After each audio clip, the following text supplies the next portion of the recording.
What if the person who taught you to ride a bike, who stood beside you at your parents' funeral, who helped you build a business from nothing?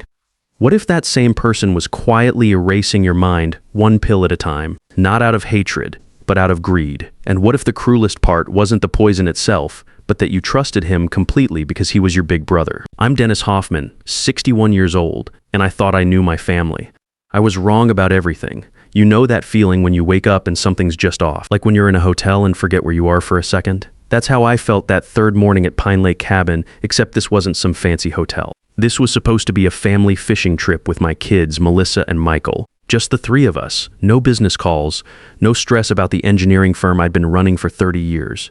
But when I opened my eyes, the sunlight was way too high, had to be close to 10 a.m.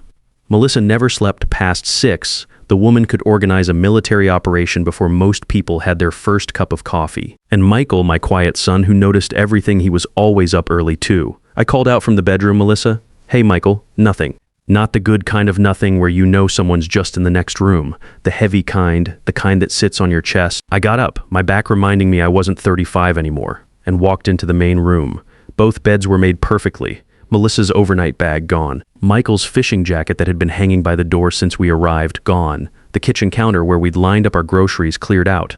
The car keys that we'd hung on the wooden peg by the entrance gone.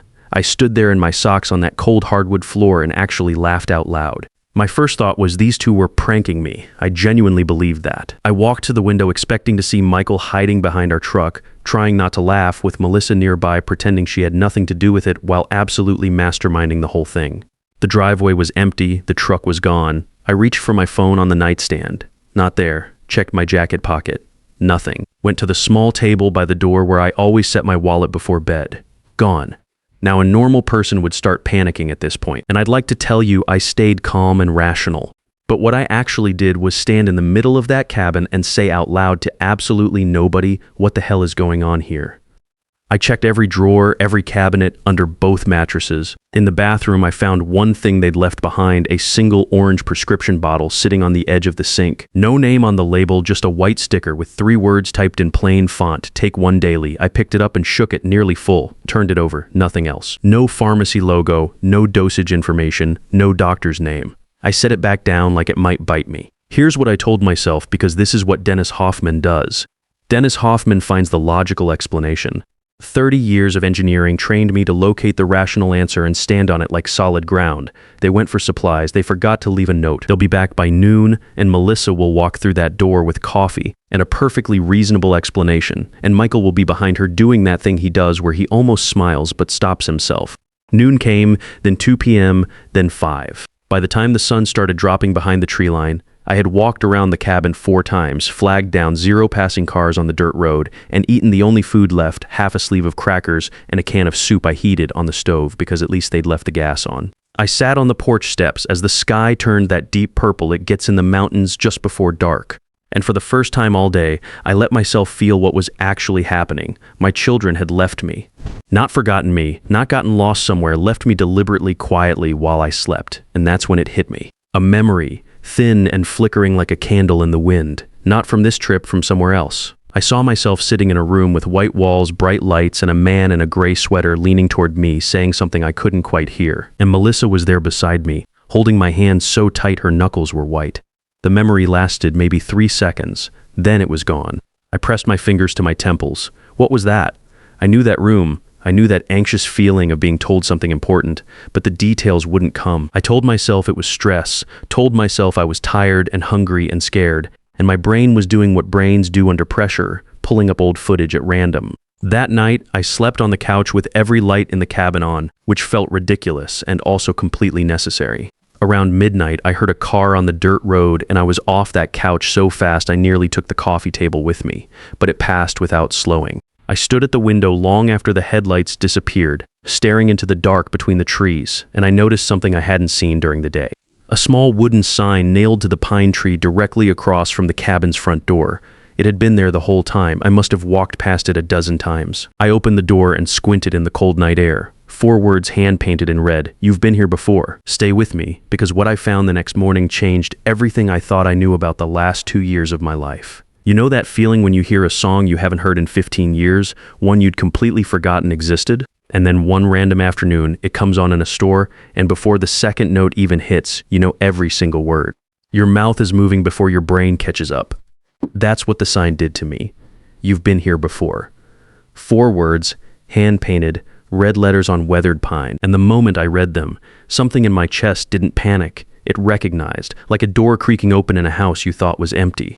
I stood on that porch in the cold mountain air and said out loud, okay, so what exactly is going on here? The trees didn't answer. I didn't sleep after that. I sat in the armchair closest to the window with that orange prescription bottle on the table beside me, turning it over in my fingers every few minutes like it was going to eventually explain itself. I'm an engineer. I spent 3 decades calculating load-bearing thresholds, stress fracture points, the exact amount of pressure a structure can absorb before it stops holding and starts breaking.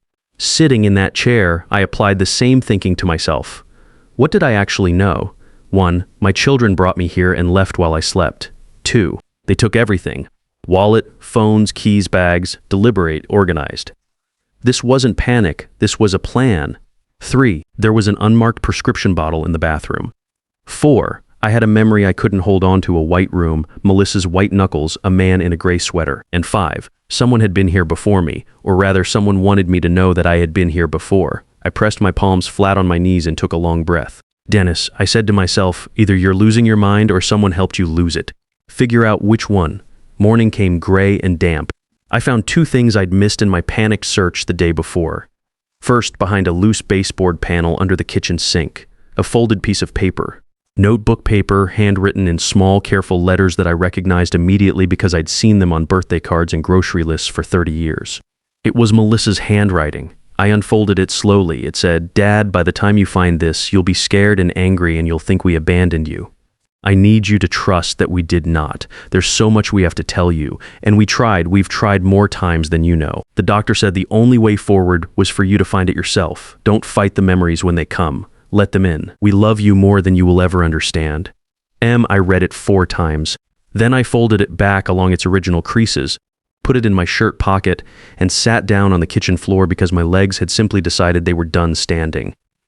More times, plural. The second thing I found was outside around the back of the cabin near the wood pile, a tin box, the kind people use for storing letters. Green, slightly rusted at the corners. My name was written on the lid in black marker, Dennis. Not Dad, not Mr. Hoffman. Just Dennis, like whoever left it wasn't sure which version of me would find it. Inside the tin, 3 photographs and a small folded card. I looked at the photographs first. The first one was of me standing right here, this exact cabin, this exact porch, smiling, one arm around Melissa, one arm around Michael, taken from a distance, slightly off angle, like someone grabbed it quickly. On the back, in Michael's handwriting, trip 1, he made it to day 4. I flipped to the second photograph. Me again. Same cabin, different flannel shirt. My hair was slightly longer, standing at the dock alone, staring at the water. On the back, trip 2. He found the sign. Didn't make it to morning. Third photograph. Me sitting in this exact armchair. The one I'd spent the night in. Head tilted back, asleep, the orange prescription bottle on the table right beside me. On the back, Michael's handwriting again, but this time the letters were less steady. Trip 3. He took the pill. We had to start over. I set the photographs down on the woodpile and stood very still for what felt like a long time. I had been here before, not once, 3 times, and every single time something had happened. Something had reset, and I'd gone home to my quiet, semi-retired life in Sacramento with absolutely no memory of any of it. 3 fishing trips. 3 versions of this exact morning. 3 times my children had sat across from me at dinner, or called me on a Sunday, knowing what they knew while I smiled and talked about the weather. The card in the tin was short, just 1 line, no signature. "This time, Dennis, don't run from what you remember." And right on cue, as if whatever part of my brain had been locked behind a heavy door, finally decided the door was the problem. The memories started coming, not gently. The white room again, sharper. Now I was sitting in a chair with armrests, and the man in the gray sweater was leaning forward with a pen and a chart on a clipboard. He was saying, in the calm way doctors say things they've clearly rehearsed, "Dennis, what I'm describing is called severe episodic dissociative amnesia. What happens is every 72 hours, your brain essentially performs a hard reset. You lose access to the previous cycle of memory almost entirely." I heard myself say in that memory, with this exhausted voice that didn't sound like me, "How long has this been happening?" And the man, Dr. James Carlton, the name surfaced like something floating up from deep water.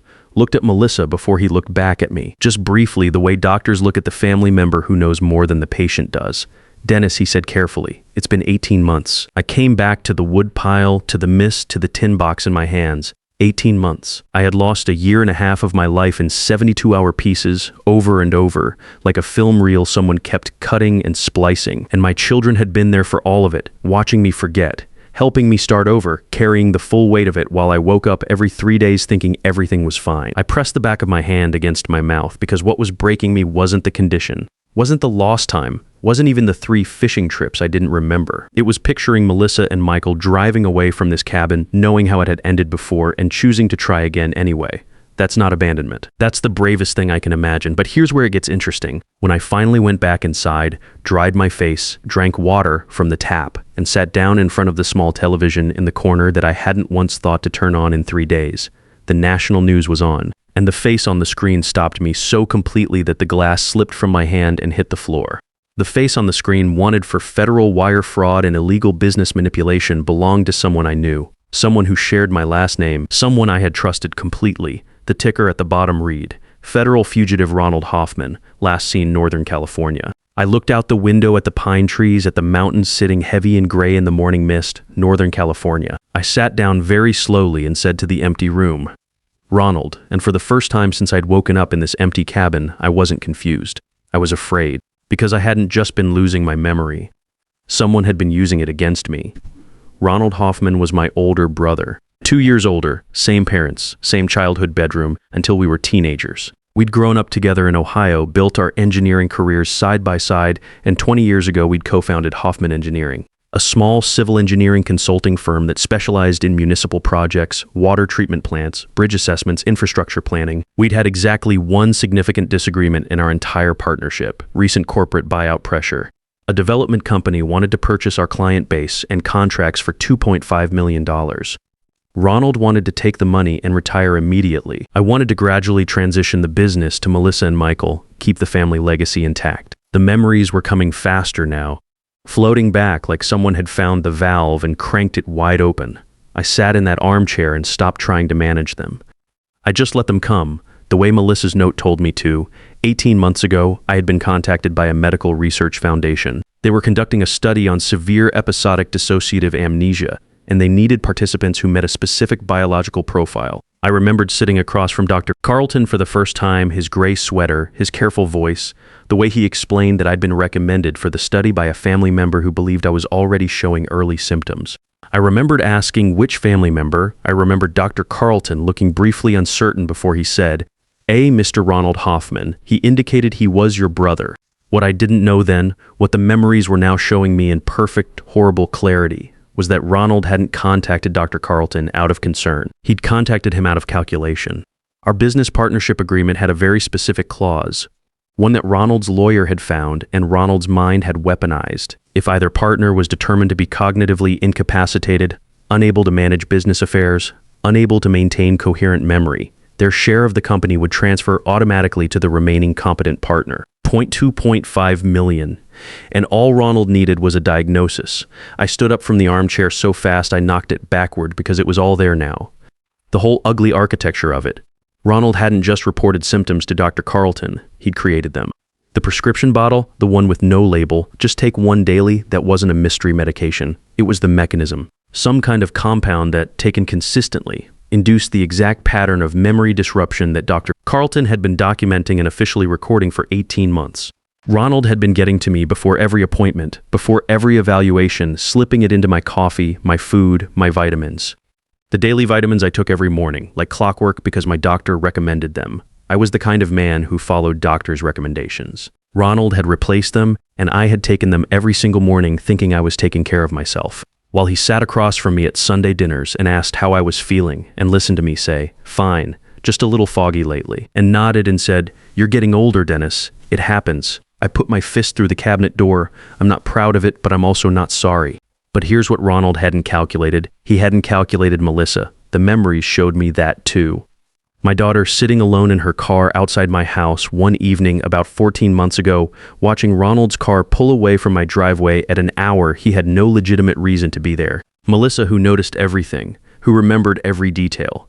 who had inherited my engineering brain wrapped in her mother's instincts. Melissa had pulled the thread. She'd taken my vitamins to a lab, she'd found Dr. Carlton herself presenting as a concerned daughter, and she'd started asking questions that made him uncomfortable enough to start asking his own. And when she told Michael, my quiet son who measured his words and watched everything, Michael who had spent 5 years working in forensic accounting before joining our firm, he had recognized immediately what Ronald had built and exactly which federal statutes it violated. My children hadn't taken me to Pine Lake to abandon me. They'd taken me there to protect me while Michael and Melissa's contacts finished building the case. The empty cabin, the missing wallet, no phone, no way to be found. It wasn't cruelty, it was witness protection. Keep me off the grid, unreachable, while everything collapsed around Ronald at the federal level. And the prescription bottle they'd left, that was the real one, Dr. Carlton's actual prescription, the legitimate medication that taken consistently would begin reversing what Ronald's compound had done. They'd left me the antidote. They'd left me Melissa's note. They'd left me the tin box so that when the memories came back, and they trusted they would, I'd have the full picture waiting for me. My children had played this as carefully as Ronald had played his game. They just played it with love instead of greed. I picked up the orange prescription bottle from the bathroom sink. I opened it. I took one. Then I walked back to the TV, sat down in front of Ronald Hoffman's face on the national news, and I let myself feel something I hadn't felt in a long time because I hadn't been able to hold on to feelings long enough for them to form. I felt clear. 3 hours later, a car came up the dirt road, and this time it stopped. The doors opened and I was across that cabin in 4 steps. Melissa came through the door first, and I held onto my daughter in that doorway for a long time without saying anything at all. Michael came in behind her and stood slightly to the side, hands in his jacket pockets. When I finally looked at him over Melissa's shoulder, his jaw was tight in the way that meant he was holding something back. I reached out and grabbed the back of his neck and pulled him in, and he made this sound, this short, sharp exhale like he'd been holding his breath for 18 months and had only just remembered he was allowed to stop. "Dad," Melissa said, pulling back, her eyes red, but her voice steady. "Do you remember? All of it?" "All of it," I said. And Michael said quietly, almost to himself, "It worked." Ronald Hoffman was arrested 12 hours after his face appeared on that news broadcast. Federal agents, 4 counts of business fraud, 2 counts of pharmaceutical manipulation, and 1 count, the one Michael had spent months helping build with his former forensic accounting colleagues, of deliberate medical assault resulting in documented cognitive harm. They found the compound in a storage unit registered under a shell company Ronald had set up in Reno. They found 18 months of emails between him and a disgraced pharmacologist who'd lost his license in 2019. They found the falsified intake notes he'd fed to Dr. Carlton's study, manufactured symptom reports, fake witness statements. They found all of it because Michael had made sure they would. The business partnership was dissolved, every penny returned to its rightful split.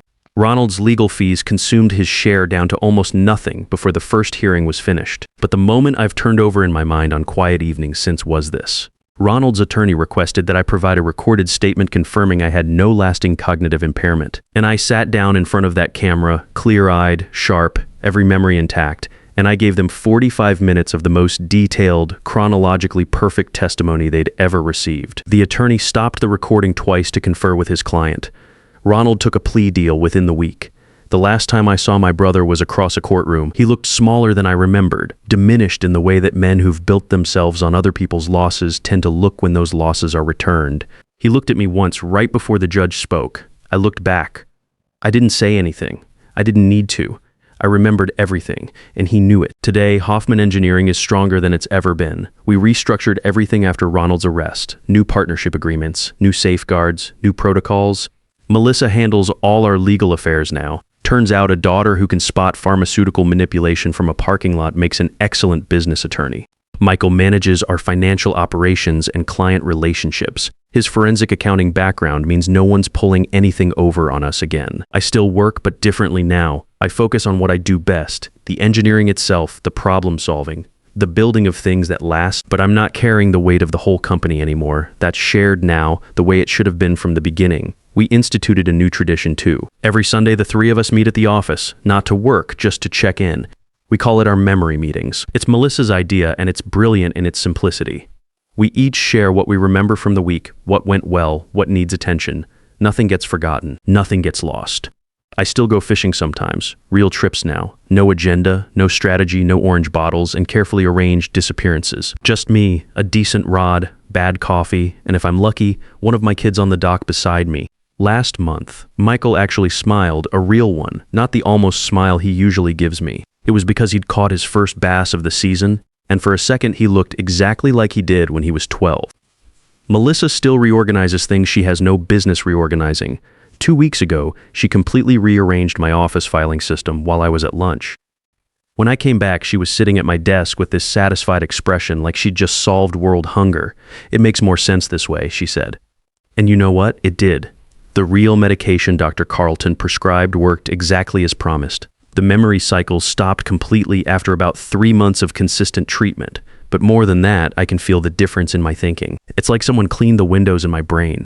Colors are sharper, details stick, conversations flow without that nagging sense that I'm forgetting something important. But the best part of recovery isn't the cognitive clarity. It's this: every Sunday dinner, I look across the table at Melissa and Michael, and I remember everything. Every conversation we've had since this nightmare began.